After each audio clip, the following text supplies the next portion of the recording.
Hey everyone and welcome back to my YouTube channel. আজকের এই ভিডিওটা বানানোর পিছনে দুইটা উদ্দেশ্য রয়েছে। প্রথম উদ্দেশ্যটা হচ্ছে আমি আমার ডেইলি লাইফে কি করি, যেহেতু আজকে সানডে, সেটা আমি আপনাদেরকে তুলে ধরবো। এবং দ্বিতীয় যে উদ্দেশ্যটা আছে সেটা হচ্ছে আমি আমার ফেসবুক পেজে কিছুদিন আগে একটা পোস্ট করছিলাম, যেখানে আমার 49,000 সাবস্ক্রাইবার হইতে আর 3টা কি 4টা সাবস্ক্রাইবার বাকি ছিল। তো ওই 49,000 অব্দি সাবস্ক্রাইবার হওয়া পর্যন্ত যতগুলি কোয়েশ্চেন আসবে আমি সবগুলির অ্যান্সার করে একটা ভিডিও বানাবো। তো সেই দুইটা মূল উদ্দেশ্যকে আজকে কম্বাইন করে আমি আমার আজকের এই ভিডিওটা বানাতেছি, যেখানে আপনারা বোরিং হবেন না শুধুমাত্র অ্যান্সারগুলি শুনে, বরং আপনারা দেখবেন আমি আমার সানডেটা কিভাবে স্পেন্ড করি। তো চলেন শুরু করা যাক।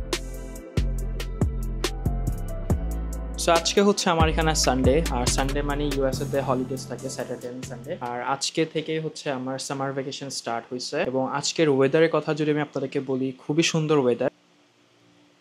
সো 19 ডিগ্রি সেলসিয়াস এবং ক্লাউডি হয়ে আছে, অর্থাৎ এত বেশি রোদ নাই। বাট ইউএসএ তে যখন রোদ পড়ে এত বেশি গরম থাকে, অসহ্যর মতো গরম। যেরকমটা দুবাই বা আরবের দেশগুলোতে পড়ে, ঠিক সেম গরমটা কিন্তু এখানে পড়ে। আজকে যেহেতু 19 ডিগ্রি সেলসিয়াস, তেমন একটা গরম না। তো আজকে আমার যতগুলি কাজ আছে সেগুলো আমি আজকে করে ফেলবো। যেমন আমার প্রথম যে কাজ সেটা হচ্ছে আমি অ্যামাজন থেকে কিছু প্রোডাক্ট কিনছিলাম আমার গাড়ির জন্য, যেগুলো আমার গাড়িতে ফিট হয় নাই। আমি যখন অর্ডার করতেছিলাম তখন আমি দেখি নাই যেগুলো আমার গাড়ির সাথে কম্পেটেবল হবে কিনা। তো সেগুলো হচ্ছে আমি রিটার্ন করতে যাব। এবং পরবর্তী কাজ হচ্ছে আসার পথে একটা পার্ক আছে, সেখানে বসে হচ্ছে আমি আপনাদেরকে আমার যে কোয়েশ্চেনগুলি পাইছি সেগুলো অ্যান্সার করব। সো প্রথমে যেতেছি আমি ইউপিএস স্টোরে। ওখানে আমি অ্যামাজন থেকে আমার গাড়ির জন্য যে প্রোডাক্টগুলি কিনছিলাম সেগুলো ফেরত দিতে হবে। একটু দেখাই আপনাদেরকে। সো একটা হচ্ছে আমি কেভিন এয়ার ফিল্টার কিনছিলাম আমার গাড়ির জন্য। তো ওইটা আমার এখানে হয় নাই। এটার যে সাইজ সেটা মিলে নেই আমার। ইঞ্জিন এয়ার ফিল্টার, যেটা সামনে ইঞ্জিনের উপরে লাগে। তো বেসিক্যালি এই দুইটা জিনিসের মধ্যে একটা আমার গাড়িতে ফিট হয় নাই। তো অ্যামাজন থেকে বেসিক্যালি আমি কেনার সময় এগুলোর একটা সাইজ চেক করি নাই। আমি জাস্ট কেভিন এয়ার ফিল্টার আর ইঞ্জিন এয়ার ফিল্টার দিয়ে সার্চ করছি, এন্ড যেটা আসছে সেটা কি। এখানে রিটার্ন করার প্রসেস কিন্তু খুবই ইজি। লাইক আপনি জাস্ট রিটার্ন ক্লিক করবেন অ্যামাজন বা ওয়েবসাইটে গিয়ে, এন্ড ওরা কিছু কোয়েশ্চেন জিজ্ঞেস করবে যে কেন রিটার্ন করতেছো, ইউজ করছো কিনা, এতটুকুই। আই ডোন্ট নো বাংলাদেশে কিরকম, কারণ বাংলাদেশে যখন আমি অনলাইন থেকে কোনো প্রোডাক্ট কিনতাম, যখন আমি এটা রিটার্ন করতে চাইতাম তখন কাস্টমার কেয়ারে ফোন দিতে হইতো বা লোককে ফোন দিতে হইতো, এন্ড ওরা বলতো যে না, আমরা রিটার্ন নিতে পারবো না, আবার রিটার্ন নেওয়ার জন্য টাকা দিতে হইতো। ওয়ারেস আমি এই জিনিসটা যেখানে রিটার্ন করতেছি, এটা কিন্তু ফ্রিতে রিটার্ন করবো। লাইক এটা যে অ্যামাজনে শিপ ব্যাক করবে, ওরা কোনো চার্জ কাটবে না। সো এটা হচ্ছে আমি কুইন্সের যে এরিয়াটার মধ্যে থাকি সেটার একটা পার্ট। এখানে কোনো বাঙালি বা অন্যান্য কালচারে কেউ থাকে না, মূলত নেটিভ আমেরিকান যারা আছে তারাই হচ্ছে এই জায়গাটার মধ্যে থাকে। এবং এটা হচ্ছে হিল সাইডের একটা অংশ। ওই যে ওখানে আশা করি হিল সাইডের সাইনবোর্ডটা দেখা যাইতেছে। ইউপিএস স্টোরে যাওয়ার আমার আর 4 মিনিট বাকি। তো এটাই হচ্ছে এখনকার আপডেট। ওই যে ইউএসএর ফ্ল্যাগ।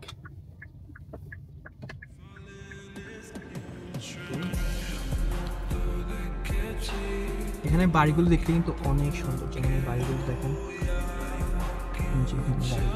খুবই সুন্দর সুন্দর বাড়ি এখানে। এগুলো মিনিমাম $1.5-2 মিলিয়ন বাড়ি।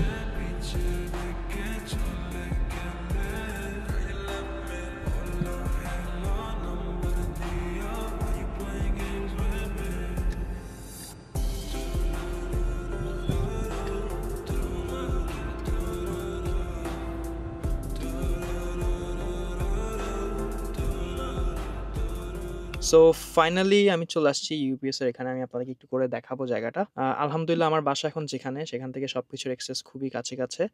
7-8 মিনিট লাগছে আমার এখানে ড্রাইভ করে আসতে। এবং মাঝপথে এমন সুন্দর সুন্দর বাড়ি পড়ছে, আপনারা হয়তো দেখছেনই। আর আমি এখন যে জায়গাটার মধ্যে আছি এটা হচ্ছে হিলসাইড আর লুইস বুলেভার্ড। এখানে আপনার 99 স্টোর, তারপরে রেস্টুরেন্ট, ইউপিএস স্টোর এগুলো আছে। আমি আপনাদেরকে একটু পরে দেখাবো জায়গাটা ঘুরে। সো ওখানে সি ফুডের দোকান, দেন হচ্ছে এই যে ইউপিএস স্টোর।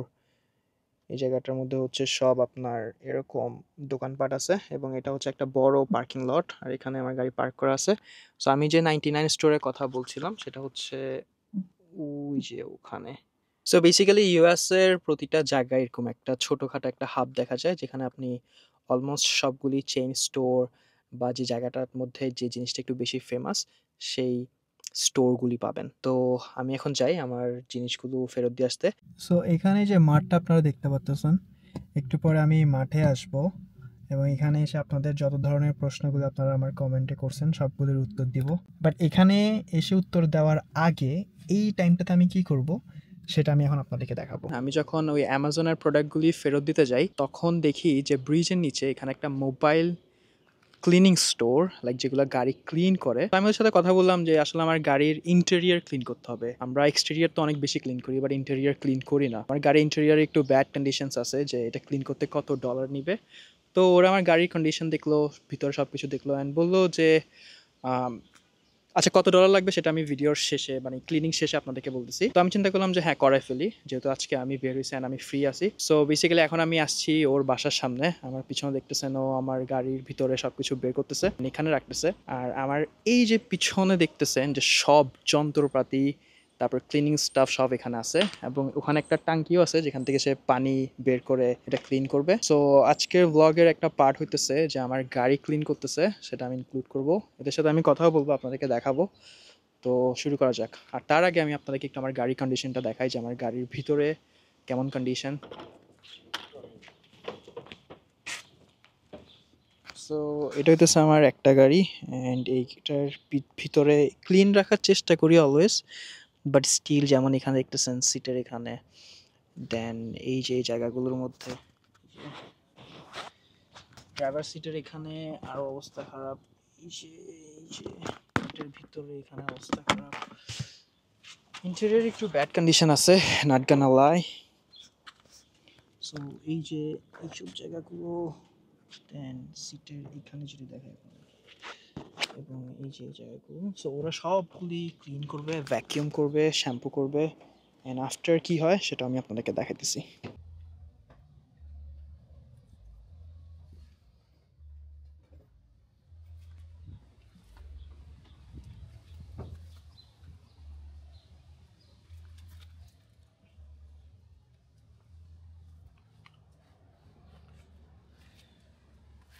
আমার ঠিক পিছনে যে গাড়িটা আছে এটার মধ্যে ওদের সকল যন্ত্রপাতি ওরা স্টার্ট করতেছে, দেখেন।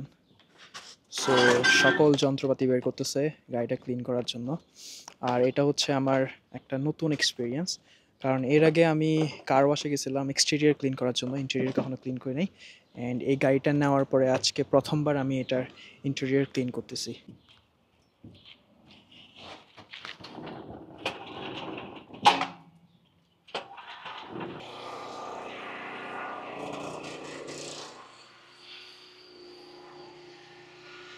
সো প্রথমে ওরা এটা ভ্যাকিউম করতেছে, অ্যান্ড দেন হয়তো এটাতে শ্যাম্পু করে ক্লিন করবে। এখানে অনেক আওয়াজ হইতেছে, যার কারণে আমি আপাতত ভিডিওটা করব এবং পরবর্তীতে ভয়েস ওভার অ্যাড করে দিব।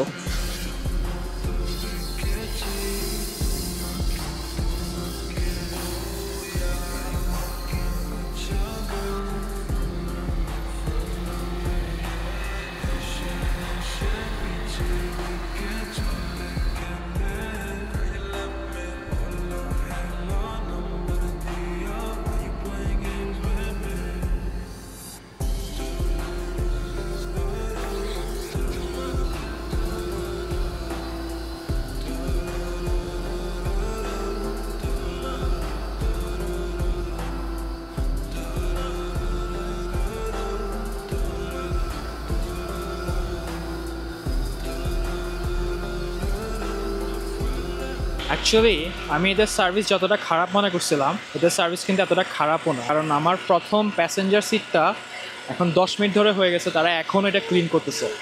তো বোঝা যাচ্ছে যে তারা কতটা ডিটেইলিংভাবে এটা ক্লিন করতেছে।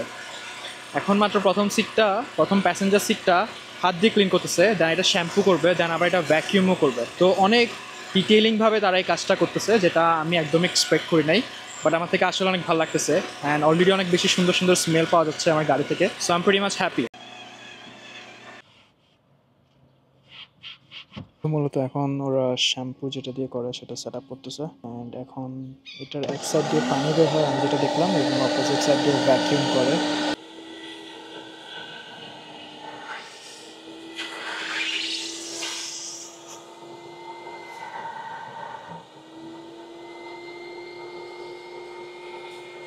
সো সো পিছনে আমার গাড়ি ক্লিন করা হইতেছে অ্যান্ড গাড়িটার সামনে অনেকক্ষণ দাঁড়ায় থাকতে থাকতে আমার থেকে একটু বোর লাগতেছিল, একটু বিরক্ত লাগতেছিল। তো আমি চিন্তা করলাম যে নেবারহুডটা আসলে দেখতে খুবই সুন্দর লাগতেছে, আর অন্য এখান থেকে দেখা যাচ্ছে কিনা। তো দেখে সুন্দর লাগতেছে, আমি চিন্তা করলাম যে একটু হেঁটে হেঁটে আপনাদেরকে একটু দেখাই নেবারহুডটা। বাট তার পরক্ষণেই চিন্তা হলো যে আমি আসলে এখন যে নেবারহুডের মধ্যে আছি এটা একটু ভিন্ন বর্ণের মানুষদের এরিয়া, যদি আমার বাসা থেকে 15 মিনিটসের দূরত্ব। তো আমি চিন্তা করতেছিলাম যে একটু ঘুরে ঘুরে দেখাবো, বাট আমার থেকে অনেক ভয় লাগতেছে, যার কারণে আমি আপনাদেরকে দেখাইতে পারতেছি না। বাট এখানে যেসব গাড়ি পার্ক করা আছে এবং আমার ব্যাকগ্রাউন্ডের বাড়ি ঘরগুলো দেখে মনে হইতেছে না যে এখানে যে বর্ণের মানুষই থাকুক না কেন ওরা কোনো ধরনের একটা হার্মফুল হবে। বাট আমি যে জায়গাটার মধ্যে গাড়ি ক্লিন করতেছি আমার থেকে সেফ ফিল হইতেছে, তেমন একটা প্রবলেম হইতেছে না। বাট তারপরও আমি সেই রিস্কটা নিচ্ছি না যে আপনাদেরকে নেবারহুডটা একটু ঘুরে ঘুরে দেখাবো। আমার পিছনে যে গাড়িটা পার্ক করা আছে সেটা হচ্ছে লিঙ্কন কার, ওভার $80,000 হচ্ছে এটার মানে প্রাইস। বাট এটা রাস্তার মধ্যে এইভাবে পার্ক করা। বাই দ্য ওয়ে ইউএসএতে এইভাবে রাস্তার দুই সাইডে গাড়ি পার্ক করে রাখে, এবং এই যে জায়গাটা দেখতেছেন খালি জায়গা, এখানে হচ্ছে গাড়ি যাতায়াত করে।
যদিও আমার সাথে কথা হয়েছিল শুধুমাত্র ইন্টেরিয়র ক্লিন করবে, অর্থাৎ সিট, দেন হচ্ছে এখানে carpet. But I don't know, যখন এরা শুনছে যে আমি ইউটিউবে ভিডিও বানাতেছি এদের কাজের গতি অনেক বেড়ে গেছে গা। এরা কি ফেলে কি পরিষ্কার করবে দিশেহারার মতো অবস্থা। বাট অ্যাট দ্য এন্ড যেহেতু আমার ফায়দা হইতেছে আমি এদেরকে কিছুই বলতেছি না। যেমন এই মাত্র দেখতেছেন যে আমার গাড়ি সে এক্সটেরিয়রে ক্লিন করে দিচ্ছে, ওর সাথে আমার যেটা ডিল হয়েছিল সেটার বাইরে সে আমার এক্সটেরিয়রে ক্লিন করে দিচ্ছে। তো আমার আই ক্যান কমপ্লেন। এখন আপাতত আমি দেখতেছি অলরেডি 2 ঘন্টা হয়ে গেছে গা আমি আমার গাড়ির সাথে দাঁড়ায় আছি, বিরক্ত বিরক্ত হয়ে গেছি গা। বাট এখন অলমোস্ট শেষের পর্যায়ে। ক্লিন করার সময় আমাকে এটাও বলছে যে গাড়ি যখন আমরা এই কি বলে আম, মানে একটু গ্লেজ টাইপের কিছু একটা দিবে, হ্যাঁ এটা দেওয়ার পর আমি নাকি আমার গাড়ি চিনবো না। তো দেখি কতটুকু হয়।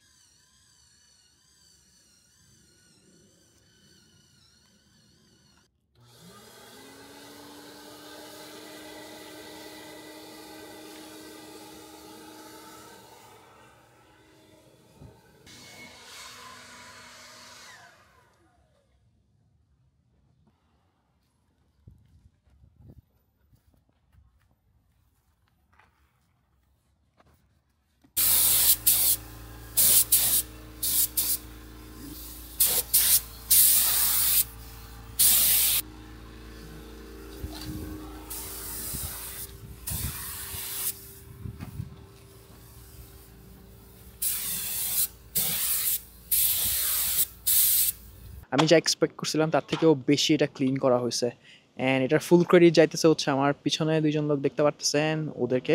আমি আপনাদেরকে বিফোর অ্যান্ড আফটারের ভিডিওটা একটু পরে দেখাবো, আপনারা দেখতে পারবেন যে কতটা ক্লিন হয়েছে। সো ফাইনালি আমার গাড়ি ক্লিন হয়েছে, আমি একটু পরে আপনাদেরকে দেখাবো যে আমার গাড়ি দেখতে কেমন লাগে। বাট তার আগে আমি যাদেরকে দিয়ে গাড়িটা ক্লিন করাইছি তাদের সাথে একটু কথা বলি অ্যান্ড ওদের এই বিজনেসটা সম্পর্কে জানবো যে তারা কীভাবে স্টার্ট করছে অ্যান্ড কত টাকা চার্জ করে ক্লিনিংয়ের জন্য, তাদের কাছে কী কী ইকুইপমেন্ট আছে। So this is the guy who cleaned my whole car, not these two guy. So they clean my car. And আমি যদি বলি আমার গাড়ি প্রথমে on a scale from 1 to 10 আমার গাড়ি 2 chilo, but now on a scale from 1 to 10, I would say my car is 100% clean.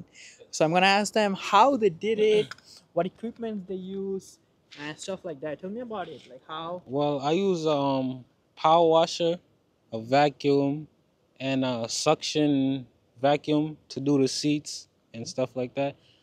And yeah, I really took my time with this car. Show the inside how we do it. Can you turn on the flash? Yeah, I got you right now. The car looked like it just came out the dealership. It's true. Okay. And the smell. Yeah, it The smelled smell. very nice. Very nice, yeah. Steering wheel. So you took really long to clean this car. Do Yeah. you usually take that long to clean that car? For the detailing like this, it really take like 2 hours and more, cause we really be going into the car like. No, that's a good part though. And there are people from different boroughs too. Yeah, Brooklyn. that's fine. Yeah, I could travel. It don't matter. It doesn't matter if it's from Brooklyn.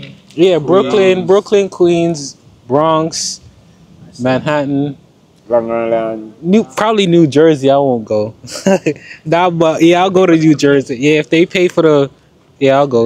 So But, tell me about your like how people can contact you. I'm gonna put in the description too. yeah, it's RJ Mobile _ detailing. Phone number is there. Yeah, so you could contact me, and my phone number gonna be in the bio. So yeah, Yeah, it's gonna be on the description too. yeah, I'll put your Instagram handle on the description so Yes. people can contact you. yes sir. So yeah, All right, thank you very much for the detailing. no problem. Okay. Can do another walk around the car. Yeah, sure. Yeah. Let me turn on the flash so people can see.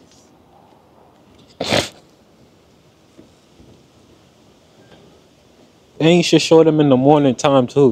Yeah, I'm gonna make a video in the morning too. Yeah. So আমি সবকিছু শেষ করে রাতে 10টা বাজতেছে এখন বাসায় আসছি খাওয়া দাওয়া করে তো এখন আর এনার্জি নাই বাকি ভিডিওটা কন্টিনিউ করার জন্য সো বেসিক্যালি আমি যেটা করব সেটা হচ্ছে আগামীকালকে অর্থাৎ মানডেতে যেহেতু সামার ভ্যাকেশন শুরু হয়ে গেছে সো মানডেতে ক্লাসেস নাই কাজও নাই তো আমি এই ভিডিওর বাকি অংশটা কন্টিনিউ করব আগামীকাল সকালে and good morning guys so ভিডিওর বাকি অংশ কন্টিনিউ করার কথা ছিল আজকে অর্থাৎ মানডেতে সো আমি মাত্রই ঘুম থেকে উঠলাম এখন সকাল 11:30 বাজতেছে অ্যান্ড বাইরে প্রচুর রোদ তো আমি চিন্তা করছিলাম যে ভিডিওর বাকি অংশটা এবং আমার গাড়ি কতটা ক্লিন হয়েছে সেটা আমি আপনাদেরকে দেখাবো বাট যেহেতু দেখেন কতটা রোদ সো আমি যেটা চিন্তা করলাম সেটা হচ্ছে যে কোয়েশ্চেন অ্যান্ড অ্যান্সারগুলো আছে সেগুলো আমি আমার বাসা থেকে এখন আপনাদেরকে অ্যান্সার করব এবং ভিডিওতে ইনক্লুড করব এবং বাকি অংশ অর্থাৎ গাড়িটা কতটুকু ক্লিন হয়েছে কারণ ওইটাও গতকালকের ভিডিও একটা পার্ট ছিল সো আপনাদেরকে বিফোরটা দেখানো হয়েছে বাট আফটার গাড়িটা ক্লিন করার পর কতটা ক্লিন হয়েছে সেটা এখন দেখানো হয় নাই let's answer all the questions you guys have and then I'll show you how my car looks like after a detailing clean. Okay, so the very first question যেটা অনেকেই জিজ্ঞেস করছে সেটা হচ্ছে আমি ইউএসএ তে কোন সাবজেক্ট নিয়ে পড়ালেখা করতেছি তো কোন সাবজেক্ট নিয়ে পড়ালেখা করতেছি সেটা ক্লিয়ার করার আগে বলি আমি ইউএসএ তে কি করতেছি ইউএসএ তে আমি আসছি আমার ব্যাচেলর ডিগ্রি কমপ্লিট করার জন্য অ্যান্ড আমি হচ্ছে আমার সিনিয়র ইয়ারে আছি অর্থাৎ আমার ফাইনাল ইয়ারে অ্যান্ড আমার 2টা সেমিস্টার বাকি অ্যান্ড দেন আইল গ্র্যাজুয়েট আর কি সাবজেক্ট নিয়ে পড়ালেখা করতেছি সেটা হচ্ছে আইটি ইনফরমেশন টেকনোলজি সো আমি বেসিক্যালি আইটির উপর আমার ব্যাচেলর ডিগ্রি কমপ্লিট করতেছি আর এখনো মাস্টার্সে কি করব বা পিএইচডিতে কি করব সেটা এখনো ডিসাইড করি নাই হয়তো আমি এর আগে জবে ঢুকতে পারি নট শিওর ইয়েট ওকে অনেক ইম্পর্টেন্ট একটা কোয়েশ্চেন জিজ্ঞেস করছে আমাকে সেটা হচ্ছে আমি প্রথম যখন ইউএসএ তে আসছিলাম তখন কিভাবে বাসা খুঁজেছি এবং ভাড়া নিয়েছিলাম সো এই কোয়েশ্চেনটা অনেকজন করছে অনেকের মনের মধ্যে এখনো আছে যারা ইউএসএ তে প্রসপেক্টিভ স্টুডেন্ট যারা আসন্ন ইমিগ্রেন্ট নন ইমিগ্রেন্ট অথবা যারা অলরেডি ইউএসএতে আছে সো আমি প্রথম যখন ইউএসএতে আসছিলাম ফেসবুক গ্রুপস অথবা ওয়ালের মধ্যে বা দোকানের সামনে আপনার অ্যাড দেওয়া থাকে ওগুলোর মধ্যে কিন্তু আপনারা বাসা খুঁজে পেতে পারেন সো এগুলা বাঙালি এলাকাগুলো আছে সেগুলোর মধ্যে অনেক বেশি পাওয়া যায় আমি ইউএসএতে কিভাবে থাকি কোন বাসায় কত টাকা ভাড়া থাকি আগে কোন বাসায় ছিলাম বেসিক্যালি ওইটার একটা ভিডিও আমি পোস্ট করছিলাম এবং ভিডিওর শেষে আমি সেখানে ইনক্লুড করছিলাম যে কিভাবে আপনারা এই এরিয়াগুলোর মধ্যে বাসা খুঁজে পাবেন তো পুরা এই বাসার ব্যাপার যদি আপনাদের মানে ডিটেলসে জানা থাকে তাহলে আমি ডিসক্রিপশনে প্লাস কমেন্ট সেকশনে এবং এখানে কোনো একটা জায়গায় আই বাটন থাকবে সেখানে আমি ভিডিওটা লিঙ্ক দিয়ে দিব আপনারা ওখান থেকে দেখতে পারেন যে কীভাবে আমি ইউএসএতে বাসা খুঁজে পাইছি কীভাবে আপনারা খুঁজে পাবেন কত টাকা ভাড়া দিই কীভাবে রুমমেটস হয় সাবলেট হয় বেসিক্যালি একটা হোল ধারণা বাসা নিয়ে 4 নম্বর কোয়েশ্চেন হচ্ছে দেশে আসার জন্য কি সুযোগ সুবিধা পান, প্রতি বছরে কি চাইলে আসতে পারেন? সো ইউএসএ তে আপনি যখন স্টুডেন্ট ভিসা পান বা যে কোনো ধরনের ওয়ার্ক ভিসা বলেন, যেটাই বলেন, ইভেন ট্যুরিস্ট ভিসা, সেটা কিন্তু মাল্টিপল এন্ট্রি থাকে। Unlike other countries like Dubai, Singapore, ওরা হচ্ছে হয়তো 2বার ঢুকতে পারবেন, 3বার ঢুকতে পারবেন, এন্ড ওইসব দেশের ভিসা পাওয়া কিন্তু খুবই ইজি। ওয়ারএস ইউএস এর ট্যুরিস্ট ভিসা বলেন, স্টুডেন্ট ভিসা বলেন, অথবা ইমিগ্রেন্ট, নন ইমিগ্রেন্ট বলেন, সেগুলো কিন্তু অনেক লেন্দি প্রসেস, প্লাস অনেক বেশি আপনাদেরকে স্টেপ পার করে করে ভিসাটা পাইতে হয়। এন্ড ফাইনালি আপনারা যখন ভিসাটা পান, সেটা কিন্তু মাল্টিপল এন্ট্রি থাকে। আমার বাসা যদি ইমার্জেন্সি হয়, তো আমি ক্লাসের মাঝখান দিয়েও আমার প্রফেসরদের থেকে প্লাস আমার ডিএসও থেকে পারমিশন নিয়ে আমি বাংলাদেশে ট্রাভেল করতে পারবো। সো অ্যান্সার হচ্ছে আপনি যখন ইচ্ছা চালিয়ে যেতে পারবেন, যত দিনের ইচ্ছা চালিয়ে যেতে পারবেন। সামার ভ্যাকেশন আমাদের 3 মাসের থাকে, আপনি চাইলে 3 মাস বাংলাদেশে থাকতে পারবেন। ওকে, সো আমার ইউনিভার্সিটির নাম প্লাস আমার প্রোফাইল সম্পর্কে জানতে চাইছে। আমার ইউনিভার্সিটির নাম আমি বলছিলাম যে যখন আমার 50,000 সাবস্ক্রাইবার্স হবে তখন আমি একটা ইউনিভার্সিটি ট্যুর দিব। সো এখন মনে হয় 49,000 সাবস্ক্রাইবার হয়েছে, আর 49,100 সাবস্ক্রাইবার হয়েছে। সো আর 900 সাবস্ক্রাইবার যখন হবে তখন আমি আপনাদেরকে ইউনিভার্সিটি ট্যুর প্লাস ইউনিভার্সিটির নাম সব কিছু দিব।